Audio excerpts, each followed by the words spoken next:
c'est une question de vie en fait. Si tu vends pas déjà dans la France de Macron, frère, t'es mort. Ce qui se passe dans la mode, c'est comme ce qui se passe dans le football actuellement. On ramène des bons footballeurs stars pour vendre des maillots. Tu révolutionnes pas la mode si on te connaît pas. Hermès, ils ont pas besoin de Westbunner pour vendre des Birkin. Et LV, ils ont besoin de Pharrell pour vendre des Kipol. On est déjà sur la première vague des Nepo Baby et je me dis que ça veut dire quoi dans 10 ans? On va avoir peut-être Northwest qui va être à la tête de Givenchy. De toute façon, c'est ton média, moi je peux rien te dire.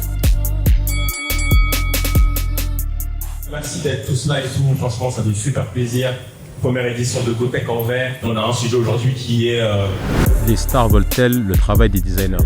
et on débat en 1v1 avec le buzzer, 5 minutes chacun, 10 minutes en tout. Donc let's go, hein, je pense qu'on est bon. Bonsoir à tous, je m'appelle Mathieu, j'ai une formation de designer, aujourd'hui je fais de la mode, j'ai créé une marque de vêtements, j'ai une spécialité en plantation naturelle, donc par exemple ce que je porte c'est qu'avec les plantes. Et à côté de ça, je donne des cours en design et en communication dans les écoles de mode pour le niveau master. Et voilà. Stylé. Écoute, t'as ta petite feuille si jamais tu veux prendre des notes sur ce qu'on se dit. Envoie ton take, n'oublie pas d'appuyer sur le buzzer. Et on commence. Ok, mon take c'est que les designers de mode ne font pas de design, c'est pour ça que les stars prennent leur place. Ah, j'aime bien, t'es concis, mais comment ça, ils font pas de design? Je comprends pas. Ok, c'est pour ça que j'ai commencé par ça et après je vais nuancer. En fait, aujourd'hui, je trouve que les marques de mode, elles sont plus connectées à leur audience. C'est-à-dire qu'elles n'arrivent pas à comprendre les attentes du public, les attentes de leur audience, elles n'arrivent pas à comprendre quel est véritablement à quoi ressemble leur public. Ok? Et ça, c'est un des fondamentaux du design, c'est-à-dire d'abord même de créer un produit, de comprendre quels sont les besoins et les attentes de ton public. Parce que si tu crées un produit, généralement, ton produit, s'il a du sens, il répond à un besoin. Si tu connais pas ton audience, tu peux pas savoir quel est le besoin de ton audience. Ça, c'est la première chose. Et donc, ce que je veux dire, c'est que cet élément fondamental du design, il n'est pas présent aujourd'hui dans les formations de stylistes. Et donc, aujourd'hui, cette recherche, cette analyse de l'audience en amont de la création, elle est très peu présente. Et parce qu'aussi, les stylistes, en fait, sont devenus designers, mais ont pris le nom de designer, mais sans forcément intégrer les notions de design. Et ce qui fait qu'aujourd'hui, le métier de styliste est tellement compliqué que tu ne peux pas incorporer une analyse de l'audience dans la créa. Les gens qui font l'analyse de l'audience, c'est le marketing. Mais une fois que le produit est créé. Et je trouve que ce qui manque, c'est qu'on comprenne l'audience et les attentes avant la créa du produit. Et là où je dis que les stars prennent leur place, c'est qu'aujourd'hui, une star, notamment de la musique, c'est une personne qui crée un produit musical, mais qui est connecté directement à son audience, c'est-à-dire avec des stories, avec des feedbacks dans les concerts, etc. Ce qui fait que peut-être qu'aujourd'hui, quelqu'un qui veut créer quelque chose, peut-être les stars de la musique, c'est les seuls qui connaissent véritablement leur public, là où les designers de mode qui manquent, ou auxquels il manque cette notion de comprendre l'audience, n'ont pas intégré ça dans leur process. Ou les marques n'ont pas voulu laisser cette place aux designers dans leur process. Je te coupe, sinon tu connais le ton, il va super vite. Hein. C'est pour ça qu'on a mis un timer, parce que les gens ils aiment bien Kuma. Donc là, t'es déjà, tu vois. Mais je vois très bien ce que tu veux dire.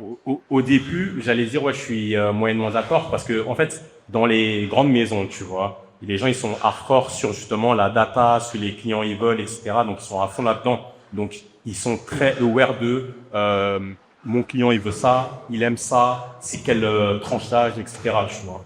Donc là où au début j'étais pas forcément d'accord avec toi, c'était par rapport à ça. Dans les maisons ils savent ça, tu vois. Ils travaillent, certains qui ont vraiment des talents, ils travaillent avec des McKinsey et tout, ils connaissent tout sur toi, ma gueule, tu vois. En revanche, là où je suis d'accord, c'est les étudiants. Moi, de ce que j'ai l'impression jusqu'à maintenant, c'est vrai que les étudiants, ils ont beaucoup ce rapport à ouais, je fais de la créa, genre en mode je fais un monde, c'est trop stylé, je fais mon délire, je calcule pas forcément pas ce que le client veut, mais je suis en mode je fais ce que j'aime seulement. Et là, c'est là où c'est compliqué et c'est là où je te rejoins. Tu vois ce que je veux dire? Je réfléchis. Comment? Je réfléchis. Ouais, t'inquiète. On peut réfléchir sans le timer, Dis-moi sinon? fais ça. Ok. Ouais. T'inquiète, on va pas te sucrer du temps. Ok. À noter que, en petite parenthèse pendant que tu réfléchis, si vous avez plus d'infos, d'arguments à dire. On peut arrêter aussi avant la fin des timers, c'est important. Parce que ça sert à rien de gratter du temps pour rien. Cependant, tu peux réfléchir sans timer. Ok. Là où je suis d'accord, c'est qu'effectivement, il n'y a pas de notion. Ben, moi, je le vois quand moi j'enseigne pour les niveaux master. Quand je parle de méthodologie de design, de persona, donc connaître ton audience, souvent, c'est des notions que j'aborde, enfin, que les gens, que les étudiants et étudiantes voient pour la première fois avec moi, alors qu'on est en master. Donc ça c'est assez problématique, mais je me dis que et moi, je sais que je suis un des rares profs qui ne vient pas de la mode. Moi, j'ai fait des études en design, mais à l'université. Et j'ai appris à faire des produits comme des tables, des chaises, avant de me spécialiser dans la mode. C'est ce qui Au début, je pensais que c'était une tare parce que je n'avais pas fait d'école de mode, mais finalement, en grandissant, je me suis rendu compte que, finalement, ce que je n'avais pas à ce moment-là, j'avais autre chose. Cette autre chose, ça ressemble à ça. Mais c'est ce qui me prouve que finalement, ces notions-là n'arrivent pas tellement dans les maisons. Et finalement, aujourd'hui, si les marques prennent des stars, c'est qu'il y a eu un problème en amont. Et je ne pense pas que le problème soit les stars, je pense qu'il y a un problème avant, et ce n'est pas les stars qui ont amené ce problème-là. Je vois ce que tu veux dire. En fait, ce qui est bien là, c'est qu'on a un feedback de quelqu'un qui est dans l'industrie, enfin, en tout cas dans le corpus scolaire. Et ça, c'est vraiment bien, parce que du coup, on a ton regard direct sur le terrain, tu vois. Et moi, je trouve justement que c'est bien que tu sois quelqu'un qui soit hors mode, parce que tu as ce regard beaucoup plus peut-être pragmatique. Et d'ailleurs, quand tu regardes bien, dans les grandes maisons, dans les grandes marques, souvent, ils prennent des gens, enfin souvent, ils aiment bien prendre des gens qui n'ont pas un background mode. Ils vont aller chercher des gens chez Procter & Gamble, ils vont chercher des gens chez Danone, ils vont chercher des gens chez Renault comme chez Kering. Là, Kering, c'est le feu, ils sont en train de crever. Ils appellent qui? Le bouc de Renault, là, qui a remonté Renault. D'ailleurs, c'est pas Carlos Ghosn, mais c'est un autre. Je ne sais pas s'il est aussi chaud que lui, même si il est gangster, Carlos Ghosn. Bref, petite parenthèse, petite digression. Attention, le temps. Mais je trouve que ça, c'est archi pertinent que tu puisses apporter ça aux étudiants et tout ça, tu vois. Maintenant, je trouve qu'aujourd'hui, dans l'industrie, effectivement, moi, je trouve que c'est les stars, elles ne veulent pas le boulot des créatifs. Moi, je trouve que c'est juste qu'aujourd'hui, on est strictly business. Maintenant, je passe spoil parce que forcément, il y a d'autres personnes qui vont en parler et tout. Mais c'est clair qu'aujourd'hui, c'est le business numéro 1. Si tu es un créatif et que tu t'es pas brandé, ou que tu n'as pas une vision à la fois créative et commerciale, tu es fucked up, tu vois. Je suis d'accord. Mon point, il était plutôt pour les designers et les créateurs de mode au sein des maisons. Parce que finalement, c'est au sein des maisons qu'on va prendre une star en DA. Ouais. Mais effectivement, mais souvent les designers qui ont cette notion d'audience et de persona, c'est les designers qui ont fait l'entrepreneuriat avant. Qu'ils aient monté un business de chauffagiste ou de mode, finalement, ils se sont intéressés quelle est ma zone de chalandise, etc. etc. Tu penses que tu peux faire une marque de mode lourde sans être un mec de la mode de base ou pas? En vrai, il n'y a pas de règle, parce que si tu connais la méthodologie, si tu sais analyser ton client, si tu sais identifier le problème ou la problématique ou ce qu'il veut de manière matérielle ou immatérielle, parce que la mode, c'est beaucoup d'immatériel, peut-être 30% c'est du matériel, tu as froid, tu achètes un bonnet, ok, mais tout le reste, c'est de l'immatériel, tu achètes la philosophie, etc. Donc, si tu as capté la méthodologie pour faire un produit, finalement, si tu réponds à un besoin, tu pourras avoir trouvé ton audience. Après, il y a tous les paramètres de notoriété, etc., contact, qui fait que c'est pas aussi simple que ça. Ouais, t'es chaud parce que c'est une petite question piège, mais t'es bon. Effectivement, parce que en gros, tu vois, tous les mecs d'école de commerce sont archi chauds dans ça, tu vois. Qu'ils font ça, les asphaltes, je sais pas, il y a 40 000 marques comme ça, là. Genre, surtout dans la vibe éco-responsable des années 2015-2020, là, ils faisaient ça de fou. Et eux, en vrai, c'est pas des créatifs, c'est des mecs de business. C'est comme les gens qui font Big Mama et tout ça, tu vois. Ils n'ont rien à voir avec la cuisine. Bah, pareil, dans la mode, il y en a, ils font ça aussi, tu vois. Mais c'est intéressant. Est-ce que tu as d'autres choses à dire, sachant qu'il te reste 49 secondes? Non, effectivement, les gens d'école de commerce, c'est les pires. Parce qu'en fait, ils vont te créer un truc, mais un truc en surface. Un truc qui n'a pas de sens, qui n'a pas d'âme, qui est relié à rien du vivant. Et c'est ça ce que le design peut apporter, c'est la notion de vivant, la notion de sociologie. Et c'est un peu comme si tu mixes les sciences sociales, à ton but de design. Mais en même temps, ce que je vais dire, ça ne rentre pas forcément dans un but capitalistique et économique. C'est vrai qu'il va manquer la notion de design dans les marques, mais... Parce qu'il te reste 19 secondes. Ouais. En fait, ma question, En gros, tu finiras sur ça, du coup. Tu pourras, bon, tu dis ta phrase, même si ça sonne. Mais en gros, est-ce que toi, dans ta vision, est-ce que tu es en mode tout pour le business, pour ta marque, ou est-ce que tu peux créer une marque qui a pas forcément une finalité économique, tu vois? Pourquoi je dis ça? Parce qu'aujourd'hui, que ce soit dans la musique, dans le rap, et dans la mode, et dans tout ce qu'on veut, c'est les chiffres, première semaine, combien tu as vendu, est-ce que tu as sold out, et tout ça, tu vois, jusqu'à des gens, ils font des faux sold out, tu vois. Donc, est-ce que pour toi, tu peux faire une marque où aujourd'hui, en mode, vas-y, je fais une marque, on a vendu 5 000 euros par mois, on fait 80 000 euros de chiffre d'affaires, est-ce que pour toi, c'est viable? Je vais essayer en 20 secondes. En vrai, moi, ce qui m'importe, c'est de faire des choses qui ont du sens pour moi. Je me dis, si le produit n'a pas de sens, moi, je ne l'achète pas. Donc, je me dis que le client à qui je veux parler, il va acheter le sens. C'est bon, j'aime bien, let's go. C'est bon. T'es bon, j'aime beaucoup. J'aime bien parce que tu joues le jeu à fond et c'est vraiment le but aussi. Et déjà, bon, vous avez déjà applaudi, mais vous pouvez applaudir encore une fois. Parce que quand même, il faut pouvoir prendre le risque de venir en premier sur le hot seat. Et franchement, pour ça, chapeau. C'est carrément le premier hot seat ever. Attends, Merci. il me reste 10 secondes. Ouais, vas-y, tu peux les prendre si tu veux d'ailleurs. Ok.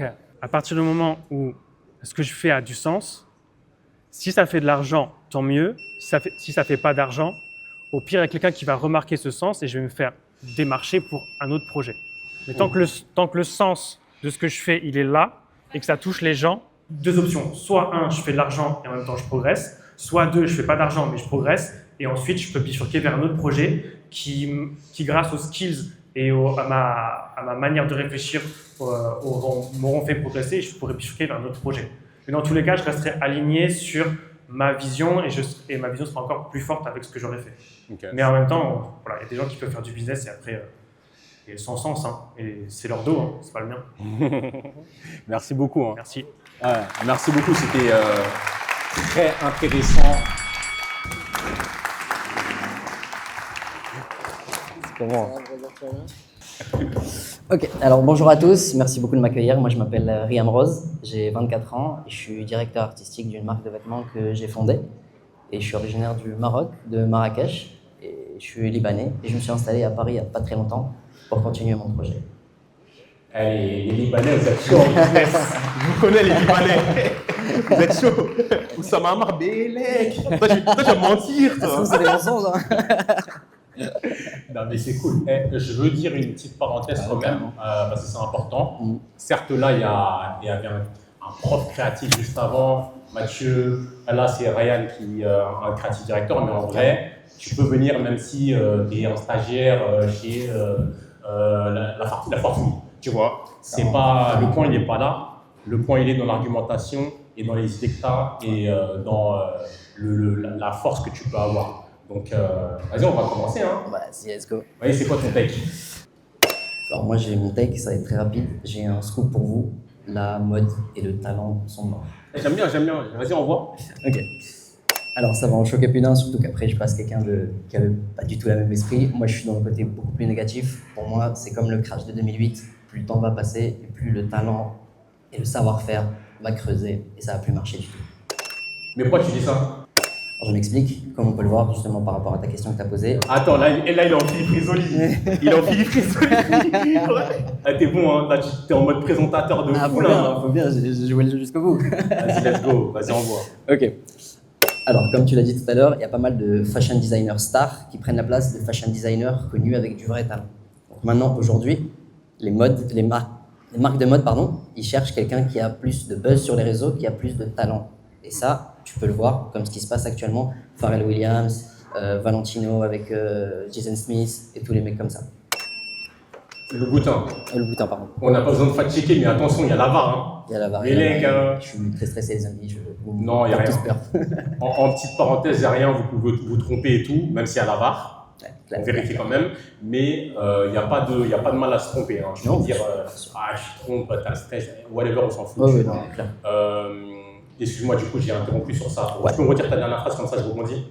Ouais, alors c'est comme quoi les fashion designers stars prennent la place des nouveaux designers avec du talent parce que c'est eux qui ont du buzz et c'est eux qui ramènent de l'argent dans les grandes lignes. Merci. Mais du coup, en fait, quand tu m'as dit ça, je me suis dit, quid de Clint? Ouais. Genre, tu dis quoi sur Clint? Lui, c'est pas c'est à la base. Ouais. Maintenant, c'est devenu une star. Bah, c'est un bon point. N'oubliez pas de cliquer. C'est un très bon point et justement je vais y revenir. Maintenant en fait on ne vise plus le talent, on ne vise plus le savoir-faire, on ne vise plus ce que tu sais apporter à une marque, on vise ce que tu apportes comme clic à la marque. Par exemple Clint c'est un très bon exemple, c'est quelqu'un qui sait vraiment générer du clic et du vision. Très intéressant, il y a deux points que j'ai envie de dire, adresser. Clint, c'est totalement vrai. Lui, il a trop bien géré ça. Franchement, il est venu, sa vision, son énergie beaucoup et comment il a marketé tout ça, tu vois. Mais au final, c'est un business, donc forcément, il faut marketer, tu vois. Donc, est-ce que c'est vraiment lié au savoir-faire et que le savoir-faire, il décline? Ou est-ce que si tu as un bon savoir-faire, mais tu le marketes bien, tu te mets bien quand même? Alors effectivement, dans tous les domaines, c'est sûr que si tu as les deux, c'est magnifique. Et tu vas faire un score exceptionnel, comme je te prends le cas par exemple de Daniel Roseberry chez Schiaparelli. Chacune de ses collections, c'est un banger, parce que c'est magnifique, parce qu'il y a du clic, mais aussi parce que les pièces sont exceptionnelles, le savoir-faire est dingue. Mais du coup, ben voilà, tu te contredis vite fait, mais pas complètement. Bon, Daniel Roseberry, c'est un super exemple parce qu'il est super chaud, c'est Schiaparelli, tu vois. Savoir-faire, on point. Designer, on point. Les chiffres, je suis moins sûr. Ah ouais? T'es pas sûr de quoi exactement? Bah, ça, je crois pas qu'on peut le fact-checker parce que... Attends, ça, je crois pas qu'on peut le fact-checker parce que... De toute façon, généralement, quand tu chiffres pas, tes chiffres, ils sont pas en ligne. Je pense qu'on peut le checker, ouais, si on trouve les chiffres, mais je suis pas sûr que Schiaparelli, ça fait grave d'étal. C'est juste ça. Ils sont en perte carrément. C'est qui? C'est dans quel groupe Schiaparelli? Ça a été racheté, non? C'est le groupe de Tuds, famille Tuds. Ok, donc il y a un groupe derrière. Mais ouais, du coup, pour moi, le Schiaparelli, c'est un bon exemple, mais il te donne raison dans ta première argumentation, parce que lui, bête de savoir-faire, bête de design, bête de storytelling même, et marketing, il s'en sort bien, Très bon. mais les chiffres, ils suivent pas par contre, tu vois. Justement, je vais rebondir là-dessus. Je vais prendre un deuxième take, un peu risqué. Mais pour moi, actuellement, ce qui se passe dans la mode, c'est comme ce qui se passe dans le football actuellement. En fait, maintenant, on ne ramène plus des bons footballeurs qui sont très bons. On ramène des bons footballeurs stars pour vendre des maillots. Et on ramène des designers stars pour vendre justement du tissu. Ouais, j'aime bien la vision, j'aime bien le tech, mais ça, c'est depuis ever. Avant, enfin bon, même si le football, il a changé. Mais j'ai l'impression que, je sais pas moi, R9, je sais pas, tous les mecs de chaque génération, c'est des stars. Maradona, c'était une resta. Pelé, c'était une resta. Zidane, c'était une resta, tu vois. Après, peut-être que tu dis, ah vas-y, Zidane Pelé, il y avait plus de valeur, on sait rien, tu vois, que Yamal, tu vois, par exemple.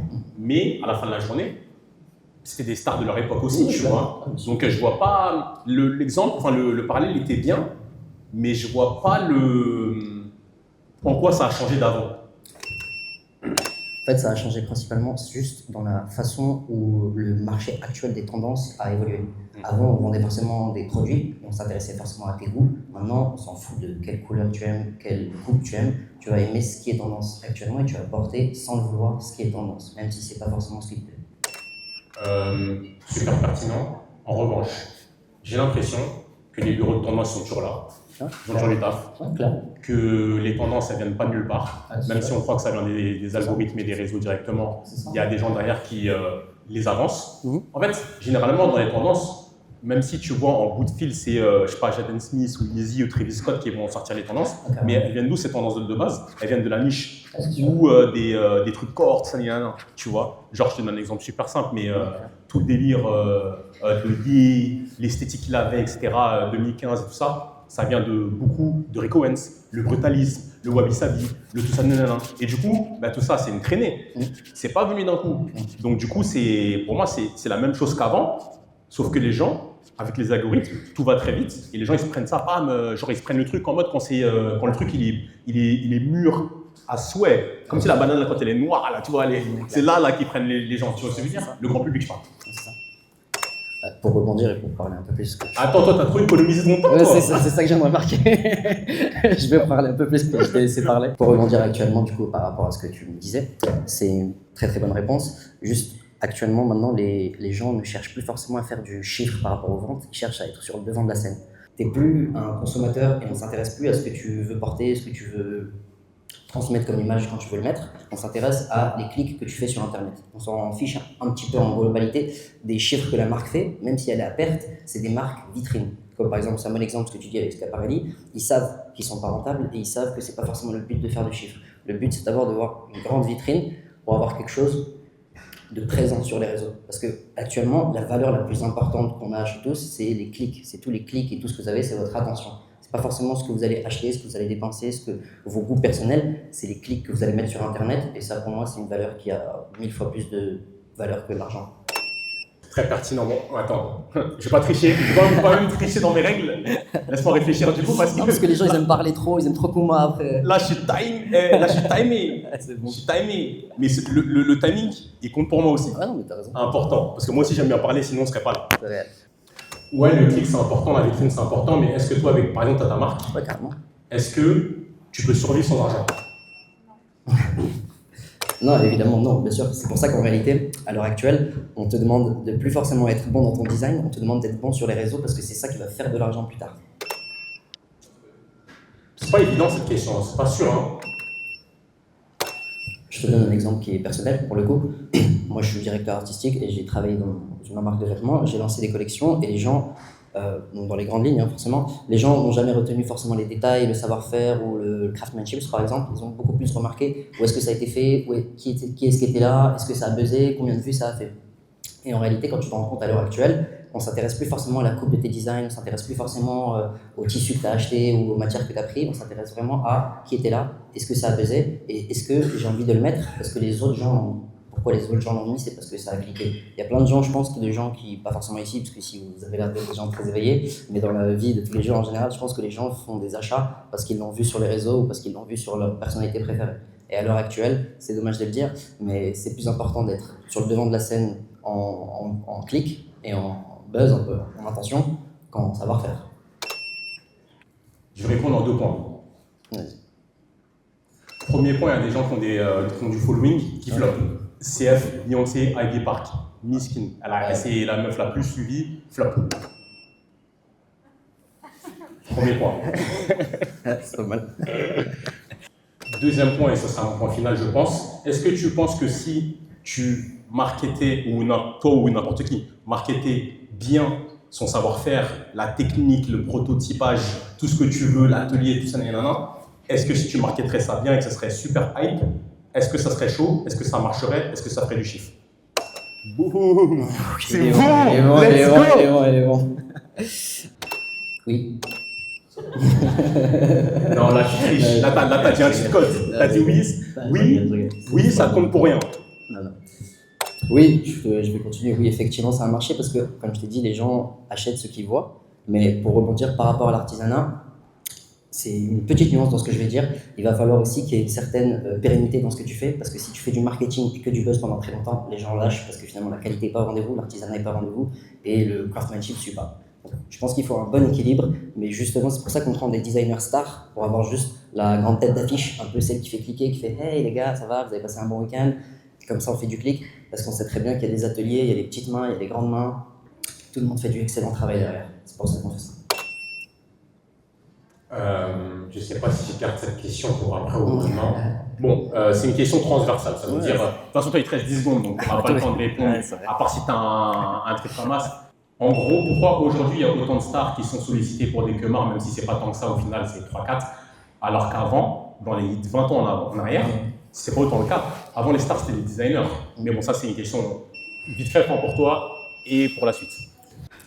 Aujourd'hui, on prend des designers qui sont déjà des stars. Avant, on prenait des designers qui sont devenus des stars par leur travail. Je pense que ça me semble. J'ai plus de temps, mais en gros, ma question, c'était plus pourquoi aujourd'hui on fait ça, en partie. Hein. Je compléterai la réponse plus tard, mais en partie, on fait ça. Et 2, Moi, je comparais avant, genre, je sais pas, dans les années 2020, parce que 2000, pardon, et aujourd'hui, tu vois. Ouais, c'est Aujourd'hui, il y a beaucoup moins de stars. Ben Martin, ce genre de gens, c'est des gens qui sont. Voilà. comme ça. Ouais, merci beaucoup. C'était fort. C'est fort, t'as été bon. C'était intense. J'ai kiffé. C'était intense. Intense, hein. Intense. Ah, merci. Ouais, j'aime trop. Tranquille. Est-ce que tu peux te présenter? Ouais. Bah, du coup, je m'appelle Selima Kerimova. Je suis la fondatrice de Jeune Couture. C'est une marque qui a été lancée il y a 5 ans. Et aujourd'hui, on a créé la Fondation de la mode où on accompagne les jeunes créateurs à lancer leur marque de vêtements depuis avril. Donc, on a déjà 70 créateurs qu'on accompagne. Ok, félicitations déjà. Merci. Bon, félicitations. Félicitations de venir sur le hot site aussi. Et ouais. En grande DTR, let's go. C'est quoi ton take et on commence et n'oublie pas de buzzer. Donc moi, je dirais que les stars pourront jamais voler le travail des vrais créateurs, tout simplement parce que je différencie dans la structure les stars comme l'image et les vrais créateurs comme les innovateurs, ceux qui vont révolutionner réellement la mode. Parce qu'à partir du moment où une star est en directeur artistique, c'est quand même c'est lui qui amène la vision. Et une star d'ailleurs, ça peut révolutionner la mode, hein, en parenthèse. Hein. Tu vois ce que je veux dire? Ouais. Une star, elle peut révolutionner la mode. Et une star, elle peut être c'est le directeur créatif de la marque. Tu vois, donc c'est lui qui a le lead sur la création. Et tu peux être un designer et pas être chaud aussi. Hein. Après, bien sûr, il peut donner les idées principaux, on va dire, mais je pense que en fait, les studios créatifs, aujourd'hui, on sait que c'est eux qui vont réellement construire la collection. Et en fait, si on va prendre des designers stars, c'est vraiment pour faire du buzz, comme on a dit, sur les réseaux, etc. Et aussi pour, pour vendre en réalité, parce que c'est eux qui vont avoir les plugs pour amener les célébrités à leur show, etc. Mais en vrai, ceux qui vont révolutionner la mode, je pense que c'est ceux qui veulent pas forcément se montrer. Par exemple, moi, dans ma marque à moi, on a un directeur artistique. Donc, lui, il veut vraiment pas se montrer. Il est dans son coin. Il va dessiner, il va créer les vêtements, etc. Et moi, par exemple, je vais faire l'image. Donc, dans le collectif commun, les gens, ils vont penser que c'est moi qui représente la marque, mais en réalité, c'est pas moi qui crée, tu vois. Parce qu'ils n'ont pas cette recherche de célébrité en réalité. Ok, c'est pertinent et c'est lourd que tu le dises clairement aux gens, parce que parfois les gens ils n'ont pas la notion de ça. En fait, je suis pas d'accord. Pourquoi? Genre, et c'est ça, là où je suis d'accord, on va dire, c'est sur le côté, tu as une équipe design, un studio design, quand tu as une figure de proue. Mais ça, c'est le cas que ce soit une star, soit Pharrell ou je sais pas qui, ou que ce soit Glenn Martens. Hein. Lui aussi, il a un studio, lui aussi, il a une équipe, et lui aussi, c'est la même chose. Ils font techniquement le même travail, surtout dans les années 2020. Hein. Les gens, c'est plus trop la couture, le dessin comme Karl Lagerfeld et tout, tu vois. Le dessin pour Karl, voilà, et la couture pour d'autres. Donc ça, c'est le premier point. C'est-à-dire que star ou designer, à la fin de la journée, tu es créatif directeur. Donc vous faites techniquement le même travail. Pour moi, je suis pas aligné sur le fait que ceux du studio, c'est ceux qui révolutionnent la mode, parce que tu révolutionnes pas la mode si on te connaît pas. Simplement, tu révolutionnes la mode quand tu t'es marketé ou en tout cas quand tu t'es fait reconnaître par ton design. Qui a révolutionné la mode dans les années 2010? Je te donne quelques exemples. Demna, Virgil Abloh, allez, pour être gentil, Alessandro Michele par exemple, tu vois. Tu peux les citer pourquoi? Parce qu'on les connaît. On connaît leur nom, on connaît leur travail, on sait qu'ils sont marketés, on sait qui ils sont. Le bras droit de Michele, c'est même pas c'est qui. C'est pas qu'il a rien révolutionné, ça veut dire. Celui qui a révolutionné, c'est John Galliano, parce qu'on le connaît. Mais est-ce que tu penses pas que, par exemple, si tu prends un Demna, t'as pas l'impression que lui, il veut pas être sous les projecteurs, il va se montrer sur quelques interviews, etc. Mais en fait, genre, par exemple, ils ont le budget pour qu'on fasse de lui une star, pour que tout le monde parle de lui, que la presse parle de lui. Et aujourd'hui, c'est biaisé parce que, par exemple, tu vas faire un show, si tu as envie que la presse, elle dise que le show, il est bien, on va dire, tout le monde va dire que c'est bien. Mais en réalité, c'est pas genre Demna qui s'est assis là et qui s'est dit « Ok, bon, moi, je veux être une star. Voici ce que je propose. Voici ce que j'ai envie de montrer à travers mon image. » En fait, c'est vraiment le travail qui a fait de lui qui il est aujourd'hui, en fait. Je vois ce que tu veux dire. Mais je te donne un exemple. Quelle star je peux citer? Bon, on va prendre quelqu'un de l'Égypte. On va prendre Yé. Tu vois pourquoi? Parce que Future, ça. Le GOAT. Voilà. Future, il est un peu claqué en design, on va dire, en créa. Voilà. On va dire Yé, il a construit sa carrière aussi. Il a été créatif, il a prouvé, il a travaillé. Il n'est pas venu dans le vent, en fait. Tu vois ce que je veux dire? Donc pour moi, il a fait la même chose dans un autre spectre, mais il a fait la même chose. Et ça rejoint ce que Mathieu disait tout à l'heure presque. C'est genre, quand tu prends le PDG de Renault, c'est pas un mec de la mode, il n'a pas fait de design. On est côté business, hein, mais quand même. Mais tu l'amènes à un autre spectre dans l'industrie et ça fonctionne. Tu vois, là je réponds à ton point, seulement. Tu vois. En fait, le truc, c'est que tu m'as donné un échec et mat parce que Kanye West, ça reste. En fait, tu peux rien dire, c'est un ovni, donc forcément, quoi qu'il fasse, ça va prendre. Et en plus, c'est une personne qui a jamais été vraiment acceptée dans le milieu de la mode par les puristes, etc. En fait, Kanye West, tu peux. En réalité, genre, je peux aller que dans ton sens parce que c'est un ovni et pour moi, c'est pas genre une généralité, c'est vraiment une personne, une exception en fait. My bad, du coup, pour Kanye, effectivement, je suis aligné avec toi. Pour revenir sur ton point de Demna ou les créatifs, en fait, Demna, il va pas, c'est clair que c'est pas les tempéraments qui vont se mettre en avant, qui vont faire les restas et tout ça, mais dans leur travail, et du fait que ce soit les directeurs créatifs, c'est eux qui sont mis en avant. C'est là où je veux en venir. C'est juste, c'est pas... déjà, tu peux être une star en étant designer, parce que par ton travail, lui, il a pris le choix de quoi? Il a pris le choix que les stars, c'est ses designs. Donc, il a fait le buzz, il a trop bien géré les réseaux sociaux, etc. Et il a fait le buzz avec ça. Et par ricochet, lui, il est devenu reconnu pour ça. Dans la mode, mais pas dans le grand public déjà, mais reconnu pour ça. Donc, et c'est là où je veux en venir. C'est pas, pour moi, ceux qui marquent l'histoire de la fashion, c'est pas forcément West Star, pas designer, truc et tout, c'est juste que c'est le lead, il prouve dans ses designs. Si demain, tes designers étaient DA et tu fais des designs qui marquent personne, qui flopent ou qui n'ont pas les codes, tu marques rien, tu vois, que tu sois du studio ou même que tu sois creative director. Et c'est pour ça que déjà, pour Demna, en fait, de base, quand ils ont commencé les vêtements, ils étaient deux. Donc, il y avait Gouram qui faisait partie de l'image et c'est lui qui faisait tous les plugs, allait en soirée, qui connectait avec tous les artistes, enfin, toutes les célébrités, etc. Et qui a fait que la marque vêtements, elle s'est fait connaître par plein de gens. Et en fait, tu avais le créatif, le vrai créatif que justement Balenciaga, ils ont recruté parce que c'est lui qui faisait réellement le vrai taf, tu vois. Et c'est pour ça qu'ils se sont brouillés, etc. Enfin, tu vois ce que je veux dire? Ouais, et du coup, c'est pour ça que pour moi, les grandes maisons, ils ont raison de prendre des célébrités stars parce qu'un vrai designer, un vrai créatif, il n'aura jamais le temps et pourra jamais avoir une tranquillité d'esprit s'il doit être confronté au jugement des gens, tout le temps prendre la lumière. Et j'ai l'impression qu'il faut différencier les deux. Vas-y, clique. C'est un exercice compliqué. Ah oui, ah oui. Bah, ça compte pas dans le temps, fact-checking, je le fais moi-même. Les vêtements, c'était un colloque de créatifs. Tu vois, c'était pas juste du Gouram et son frère à la toute base. C'était comme un studio créatif avec plein de gens dedans. Et on savait pas qui était qui, en fait. Tu vois. C'était les fact-checking, voilà, off. Voilà, j'ai fait en direct. Et qu'est-ce que je voulais amener d'autre? Moi, je pense que d'ailleurs, en petite parenthèse sur le vêtement, je trouve que c'est pas le fait qu'ils soient connectés. Bon, si, il y a eu les accélérateurs de stars quand même, il faut dire la vérité. Il y est encore une fois là, à ce moment-là. Mais pour moi, c'était leur aspect créatif et qui touchait les fashions pures et aussi, c'était un renouveau dans la mode.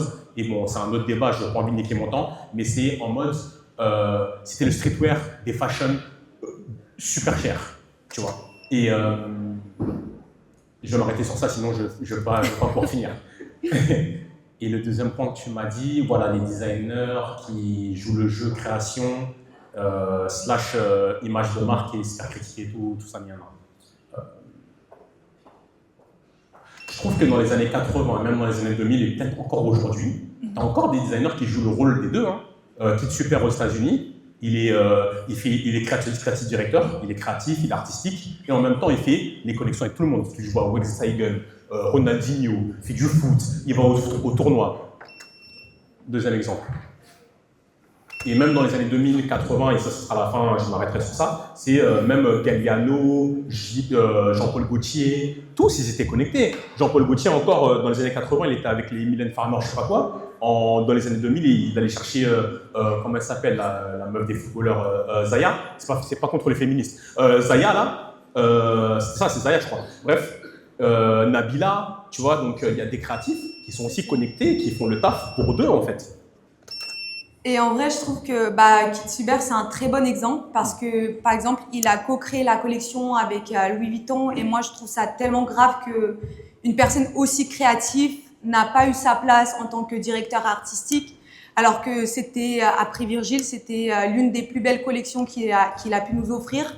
Donc, du coup, ça remet en question est-ce qu'ils veulent quand même pas chercher encore plus la fame pour mettre à la tête des grandes maisons qui ont aujourd'hui rien à prouver parce qu'ils ont leurs clients, parce qu'ils vendent, parce que en fait ils ont peut-être besoin aussi de quelqu'un qui va être là pour l'image, qui va être là pour représenter les shows, qui va ramener des grosses têtes au défilé et en fait qui va leur permettre aussi de vendre sur du long terme parce que malgré le fait que en fait imagine tu prends un designer de niche.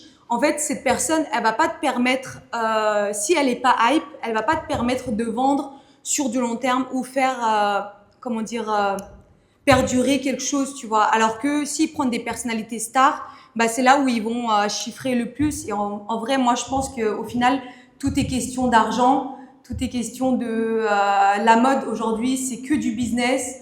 Je suis pas d'accord que tu peux créer et pas vendre. Tu es obligé de vendre, que tu sois une grande maison ou que tu sois un jeune créateur. C'est une question de vie en fait. Si tu vends pas déjà dans la France de Macron, frère, t'es mort.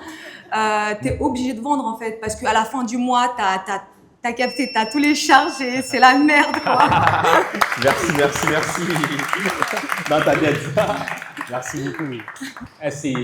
Franchement, même pour moi, c'est challengeant le temps. Hein. Parce que t'as envie de répondre. On a plein de choses à dire là.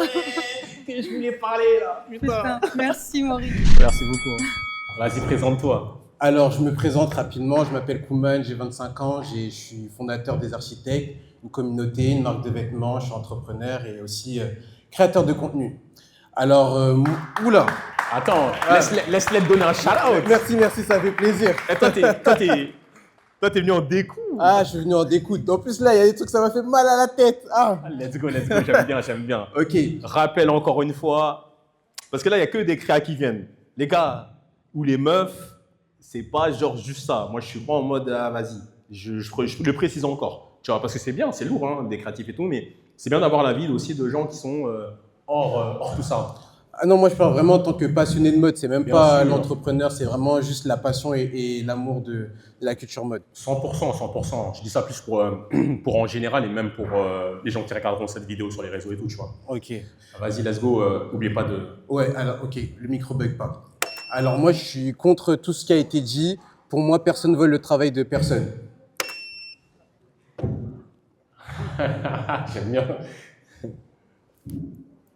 Moi, de toute façon, j'ai rien à dire, c'est juste, t'as bien fait ton hot tech. Du coup, direct, j'ai envie de dire pourquoi. Vas-y, envoie. Parce que, par exemple, je prends l'exemple de Vuitton, et même j'ai cité le Virgil Abloh avant de commencer mon argumentation. Dans un article qu'il a fait pour Business of Fashion, il dit on arrive à la fin de l'ère où est-ce qu'on répond à la fonction première d'un vêtement. C'est quoi la suite de ce qu'il dit? Je me souviens plus de la suite, mais bref, c'est juste pour mon argumentation. En gros, par exemple, on prend Vuitton. Ok, Vuitton, c'est une maison que justement Virgile a fait passer de, allez, disons, de peut-être 1 milliard à 2 milliards de chiffre d'affaires. Donc ça veut dire que quand Virgile il les défend, eux ils se disent ah mince, on doit faire 2 milliards. Il y a les actionnaires qui sont derrière, parce que voilà, Vuitton c'est un groupe, on veut qu'on fasse de l'argent. T'as le choix entre une Grace West-Bonner, Martine Rose et Pharrell Williams. Bah tu dis qui a le plus de potentiel de faire 2 milliards? Pharrell Williams. Est-ce que j'ai le droit de faire les fact-checking en dehors de mon timing? Sinon, ça va me gratter du temps. Mais non, mais de toute façon, je pense que tu vas pas trouver les chiffres de LV en ligne, où c'est bien caché. Mais bon, en gros, tu as dit les chiffres juste pour plus en termes de référence. C'est ça. Tu vois, mais c'est bien de le préciser parce que tu connais ces films et tout. Ouais, de fou, Parce que de les gens fou. vont te faire Ouais, dire, c'est vrai, hey, c'est vrai. Vuitton, ça fait pas 2 milliards. Non, mais il y Ça a fait des... en plus. Mais j'avais vu une vidéo qui dit voilà, que vraiment Virgile il avait apporté vraiment du chiffre d'affaires. Rate pas du temps, j'ai juste dit le fact-checking. Désolé. Pardon, population. Non, mais voilà, c'est juste pour clarifier. Vuitton, évidemment, ça fait beaucoup plus que 2 milliards, 1 milliard et tout. C'est juste pour l'exemple. Voilà. Est-ce que tu peux me redire les dernières lignes que tu as dit? Comme ça, Je parlais plus du fait que tu as le choix entre une Wes Bonner, une Martine Rose et une Pharrell, Voilà. justement, pour faire 2 milliards, qui tu choisis? En fait, ça, c'est question difficile. Parce que chez LV, il y avait 2 écoles pour LV, tu vois. Mais LV, on sait très bien que c'est une machine à cash. C'est une des maisons qui fait le plus d'argent au monde. Et pour LVMH, c'est qui drive les selles. Et après Virgil, c'était super chaud. Parce que de mémoire, Virgil avait demandé à un designer noir qui prenne la suite. Déjà, ça réduit les chances. Faut un designer noir. Et en plus, il faut qu'il soit quand même hype. Tu n'as pas beaucoup de choix si on est honnête. Tu vois, vous pouvez me dire oui, il y a lui, il y a lui, il y a lui. En vrai, vas-y, t'en dis 5 vraiment super chaud. Ensuite, Pharrell, ça a été smart parce que c'est une star, il a le réseau, etc. Donc voilà. Mais en vrai, tu avais 2 écoles, hein, tu avais plein de. Mais je ne sais pas si c'est que les fashion aussi, même dans le mainstream, qui disaient il aurait pu laisser le site à des gens comme ce que tu disais, Martine Rose ou Grace Wales Bonner. Et la preuve, puisque Grace Wales Bonner, ils ont fait Hermès. Ceci dit, Hermès, c'est l'antéchrist d'LV. Donc, mais qu'est-ce que tu en dis de ça, par exemple, tu vois? Que, en gros, Pharrell chez LV, Hermès, Wales Bonner. Oui, mais Hermès, Wes Bonner. Mais Hermès, ils n'ont pas besoin de Wes Bonner pour vendre des Birkin.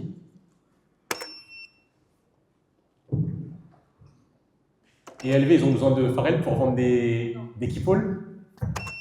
Non, mais ils ont besoin de Pharrell pour que LV reste relevant.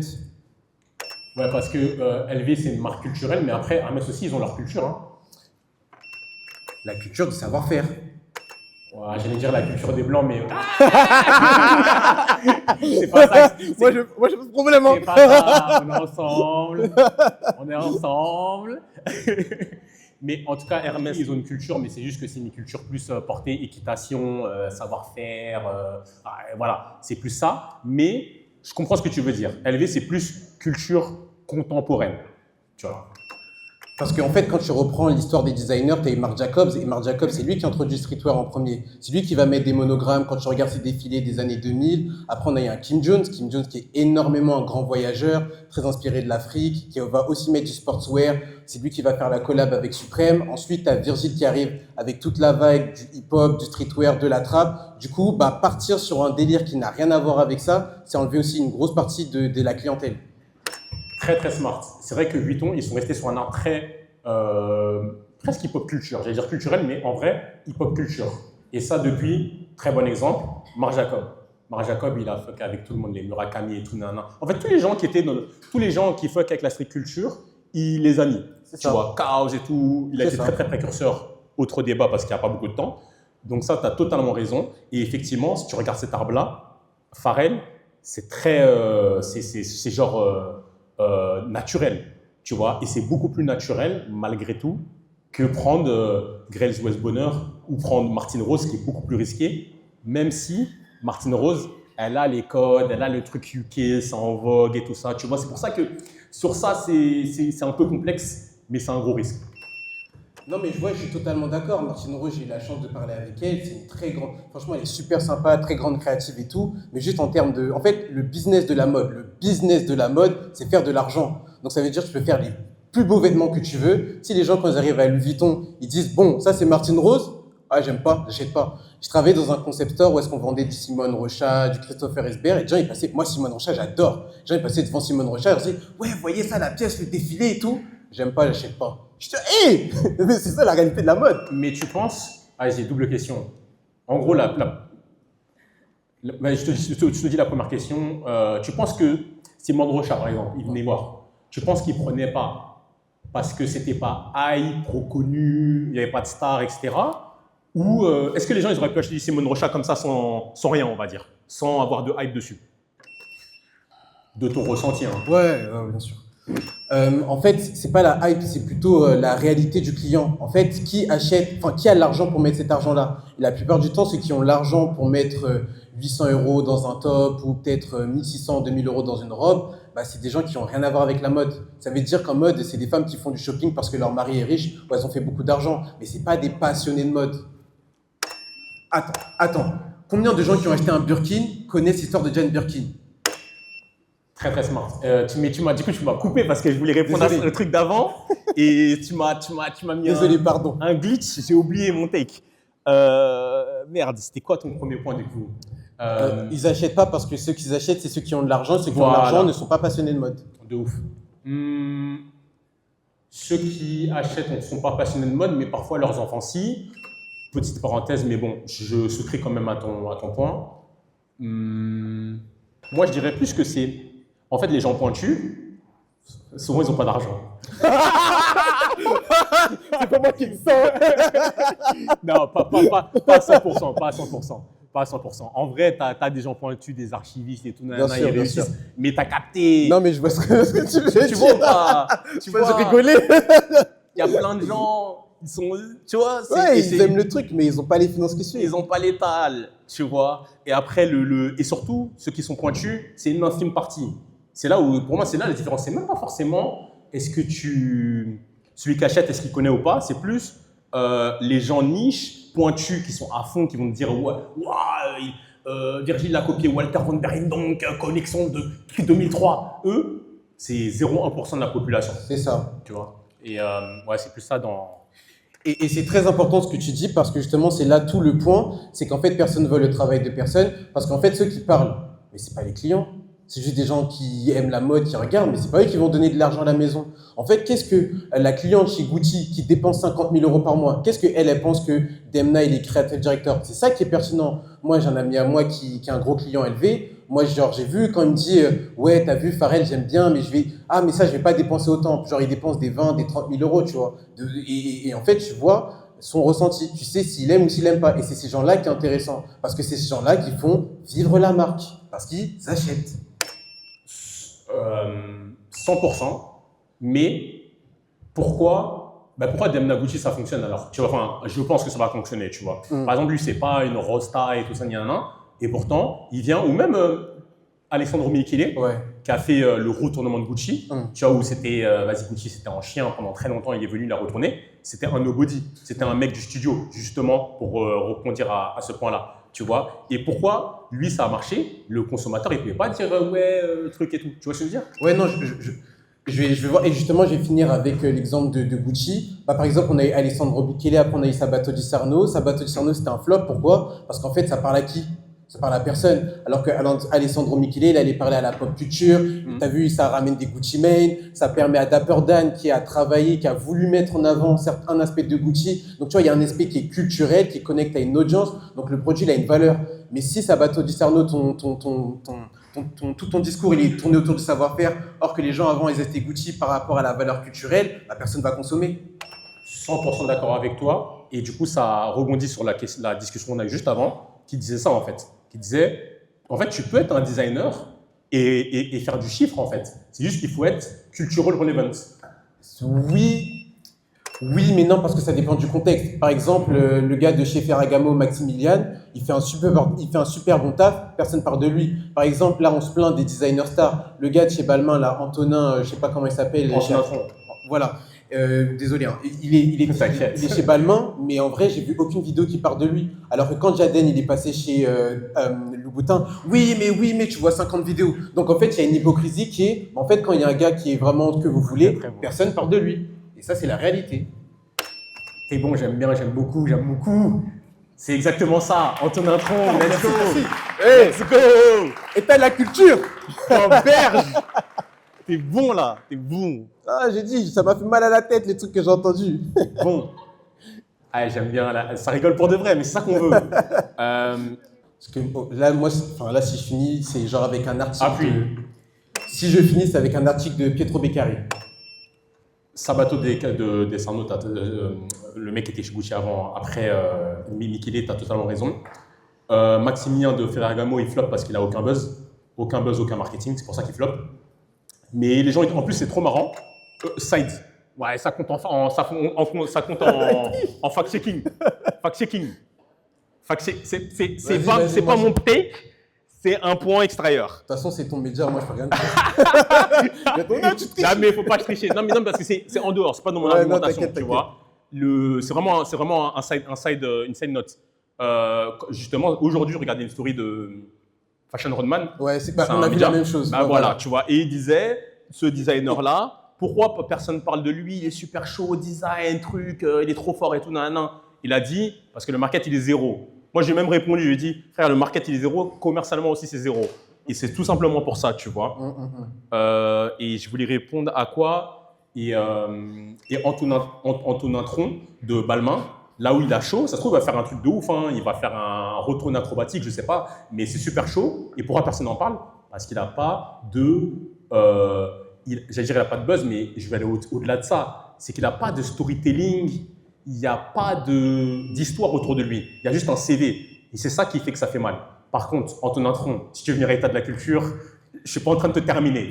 C'était juste une analyse. Oui, non, mais c'est vrai, mais justement, est-ce que c'est pas ça? C'est ce que les gens demandent. Oui, mais on veut quelqu'un qui a fait une école, qui a fait un truc et tout, qui a fait la réalité de la mode, tu vois, et pourtant personne n'en parle. Et c'est pour ça que je finirai par l'article de Pietro Beccari dans Business of Fashion, où est-ce qu'il dit que lui, quand il cherche Pharrell, il veut quelqu'un qui peut connecter avec la communauté, les fans, les stars, les ambassadeurs. Et Pharrell, c'est le meilleur choix, je suis désolé. Martine Rose, elle connaît pas tout, elle connaît pas Future, elle connaît pas XYZ, comme Pharrell le connaît, tu vois. Donc, ce qui fait que ça permet de créer quelque chose d'organique, comme avec Clips. Genre Clips, ils portent pour leur retour, ils portent LV. Genre en mode, ah ouais, bah moi aussi j'ai envie de porter du LV. Parce que c'est culturel. Tu vois ce que je veux dire? C'est relevant. Et c'est ça, en fait, la mode aujourd'hui, en 2025. C'est être pertinent. Et les stars sont pertinents parce qu'elles sont connectées, justement, avec leurs amis rappeurs qui vont pousser les trends, pousser la mode.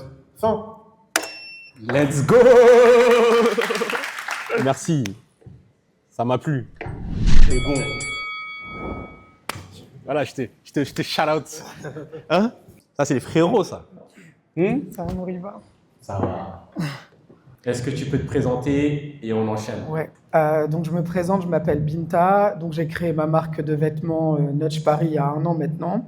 Et à côté de ça, je fais de la musique. Enfin, les projets vont plus sortir en 2026, mais voilà, je suis artiste à côté et DA de ma marque, etc. Voilà. Fort. Nudge, let's go. Faites un peu de bruit quand même pour Binta, c'est la dernière. C'est la dernière à venir sur les hot seats. C'est quoi ton take et oublie pas d'appuyer? Yes. Mon take, c'est que pour moi, les stars, effectivement, elles prennent la place des designers dans les maisons. Et malheureusement, la faute, c'est à Kanye West. C'est mon take. Mais pourquoi du coup? Alors moi, en fait, quand je dis que c'est sa faute, là, c'était pour le take, pour l'aspect sensationnel, on va dire.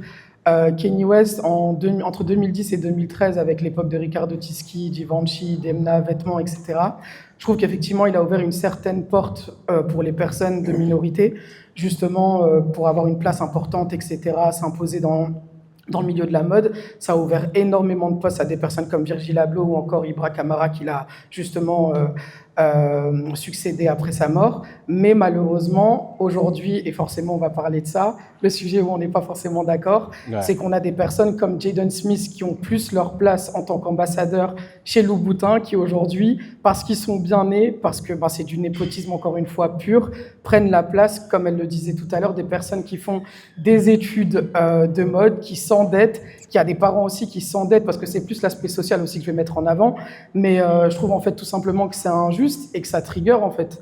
Tout ça parce que tu es bien né, du coup tu as la place d'un DA qui lui a fait des années d'études ou qui tout simplement est talentueux et qui a un don mais qui malheureusement ne peut pas l'utiliser. Mais toi comme tu es Jaden Smith, du coup on te place là. Je pense qu'il y a beaucoup de monde qui pense la même chose que toi, que Jaden Smith il est à ce poste-là parce que c'est un Nepo baby. Tu penses que c'est juste pour ça toi? Parce que, bon, je dis juste un peu de ma pensée, mais Jaden Smith il a quand même montré qu'il avait une certaine DA. Bien sûr. Et qu'il a su faire des choses. C'est pas le meilleur rappeur clairement, mais il a au moins un banger. Il a une esthétique visuelle reconnaissable. Il a une communauté, des gens qui le suivent, même si c'est pas énorme, mais quand même. Est-ce que Jaden Smith est DA de Louboutin actuellement parce que c'est un Nepo baby? Oui et non, parce que effectivement, je dirais oui à 90% et 10% parce que ça veut dire oui. Oui, non, je veux dire, pour moi, il n'a pas sa place dans tous les cas, mais effectivement, il a une créativité, il a une direction artistique, il a une vision, il a son identité, il n'y a pas de problème. Mais en fait, le souci, après, je ne suis pas devant, là, ce que je vais dire, ça va être un gros hot take, mais en fait, on est déjà sur la première vague des Nepo Baby, et je me dis que ça veut dire quoi? Dans 10 ans, on va avoir peut-être Northwest qui va être à la tête de Givenchy, ou encore potentiellement Kendall Jenner qui va passer aussi DA, peut-être chez Céline, ou encore chez Lancel, ou whatever. Et c'est ça, en fait, le problème. C'est ce que ça va, pour moi, c'est ce que ça va emmener. Je vois ce que tu veux dire, mais tu vois, par exemple, Kendall, je la vois pas passer en maison. Tu vois ce que je veux dire? Parce qu'elle, c'est pas, il n'y a pas ce grain artistique recherché, DA, que Jadanila, même si c'est pas non plus à un niveau de fou, tu vois. Donc je pense que c'est pas pareil. Par contre, North, tu vois qu'elle a un mood. Oui. Tu vois que c'est la fille de Kanye, forcément. Tu vois, bon, après, elle a Oui. récupéré un mood des années 2000, japonais, etc. Exact. Mais c'est un truc poussé. Et si je trouve une maison qui rentre dans cet ADN-là, ça ne m'étonnerait pas que Nepo Baby again. Oui. Ça, Non, pardon. Non, t'inquiète, je voulais couper. Non, mais en fait, moi, je pense qu'à la rigueur, ce qu'il faudrait, c'est, dans ces cas-là, créer peut-être un poste où tu vas être juste la vitrine, ambassadeur, mais peut-être plus, mais pas avoir la place d'un designer. Encore une fois, moi, je connais des personnes qui sont autodidactes, qui ont travaillé avec des grands noms, qui sont hyper chauds dans ce qu'ils font, mais malheureusement, tu as des personnes comme une future Northwest ou un Jaden Smith, encore une fois parce qu'il est bien né, qui vient prendre la place. Donc aujourd'hui, la question qu'on peut se poser, et c'est pour ça que je disais que je vais peut-être bifurquer un peu sur la question sociale, c'est finalement la méritocratie qu'on nous vend depuis des années en nous disant mais travaillez, surtout en France, travaillez, faites des études, etc. Est-ce que finalement, c'est pas une utopie et c'est de la poudre de perlimpinpin finalement? Très bonne question. C'est une question qui tourne beaucoup sur les réseaux d'ailleurs en ce moment. Exact. Tu vois. D'ailleurs, Papi s'est fait roast sur ça et tout. J'ai vu. C'est mais chaud. bon, pas qu'on est ensemble. En fait, moi, je suis pas. Laisse-moi réfléchir. Moi, je dis des bêtises là. Non, mais en fait, je veux pas faire celle qui prend la parole pour le peuple, mais un peu forcément pour les personnes qui viennent d'en bas comme moi, quand je vois comment je me donne dans ma marque, je fais tout toute seule. J'ai déménagé à Paris, là, il y a pas longtemps, justement pour développer la marque. On appelle des gens, on veut placer nos pièces, etc. Vous vous dites qu'il y a des personnes, après, on va pas les envier. Mais il y a des personnes, juste parce qu'elles sont bien nées, elles sont positionnées à leur place. Et pour moi, aujourd'hui, j'ai énormément de respect pour une personne qui, comme Olivier Rousteing, qu'il faut se le dire, est enfant de roturier, désolé du terme, mais dans l'idée c'est ça, ou encore un Ibra Camara qui en plus lui est issu de l'immigration et qui a fait vraiment un long chemin avant d'arriver là où il est. Il y a vraiment du mérite à leur donner et eux ils ont leur place. Je te bip avant qu'il te reste plus beaucoup de temps. Ouais, t'as raison. Attention. Ok. En fait, pour moi, la méritocratie, c'est un scam. Il n'y a pas de tu travailles 100 heures, tu fais je sais pas quoi, tu te prends la tête, tu fais les designs, t'as 100 cahiers de design. En fait, on s'en fout. Tu vois ce que je veux dire? Parce qu'en vrai, tu peux faire ce que tu veux. Une vidéo TikTok qui virale, elle te fait percer en fait. Réel. Tu vois ce que je veux dire? Ou ton hustle sur 10 ans, il peut te faire percer. Mais à la fin de la journée, c'est pas forcément le mérite qui compte.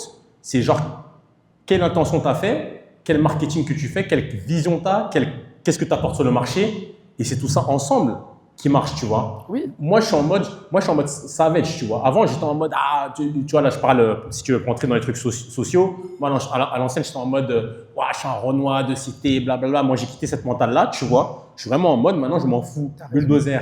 Je fais mon bail, j'apporte mes concepts, je fais des trucs nouveaux. Ça passe pas, on passe à autre chose. Et tu vois, moi, c'est cette mentale que j'ai. Et je me dis pas, c'est le nombre d'heures qui va faire quoi que ce soit. C'est vraiment, est-ce que ton truc, il match avec le market? Est-ce que c'est fort? Parce que sinon, je reprends souvent Clean parce que ça parle à tout le monde. Mais lui, c'est juste un hustler. C'est juste un hustler de la street. Tu vois ce que je veux dire? Donc, il y a des possibilités, mais c'est pas la méritocratie.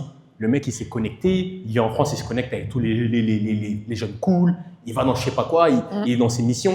Mais c'est un ensemble de choses. C'est pas juste, j'ai travaillé, ça va marcher. Non, c'est j'ai un positionnement, j'ai une vision, j'ai une DA, tu vois. Et certes, le Nepo Baby, il prend sa place, mais lui-même, le travail que tu fais, que j'ai un positionnement, j'ai une DA, j'ai tout ça, il le fait pour lui-même, même si c'est le fils de Will Smith. Parce que sinon, Will Smith, il a un autre fils. Ça me pas c'est qui. On connaît même pas son blaze. Oui.